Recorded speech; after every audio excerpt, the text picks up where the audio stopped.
ओम नमः शिवाय।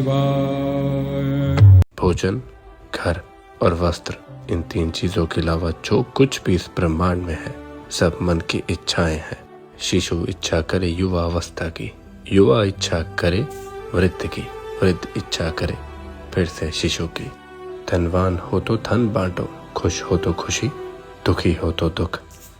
14वां अध्याय सामान्य दानों का वर्णन। बड़े बड़े दान तो सुपौत्रों का प्रदान करने से ही परम कल्याण होता है। स्वर्ण पृथ्वी को आदि का दान लेने देने वालों दोनों का कल्याण कारक है। गौ, पृथ्वी, विद्या तथा तुला दान, ये 4 दान सर्वोत्तम है।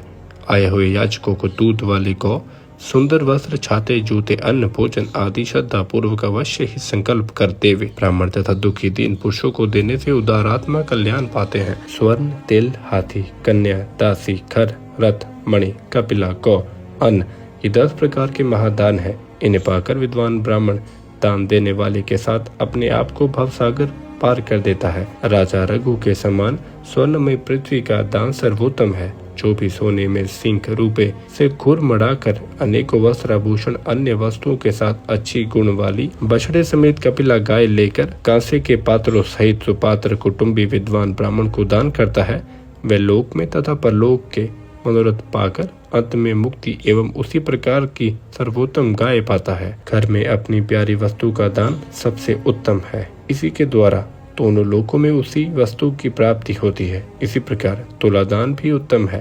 तराजू के एक पलड़े में बैठकर दूसरे को अपनी शक्ति के अनुसार किसी द्रव्य से भरकर अपने समान भार तोल दो। वही द्रव्य सुपात्र को प्राप्त को प्रदान करे और कहे कि मैं अपने भार जितना अमुख द्रव्य दान करता हूँ। मेरी बालक, युवा, वृद्धावस्था के ज्ञात अज्ञात सभी पाप भगवान शिव की कृपा से भस्म हो। यह कहकर तुलादान द्रव्य सुपात्र ब्राह्मण को देवे। इस प्रकार के तुलादान से पुरुष सभी पापों से मुक्त होकर 14 इंद्रियों के राज्य समय तक स्वर्ग में निवास करके दिव्य भोगों को भोगता है।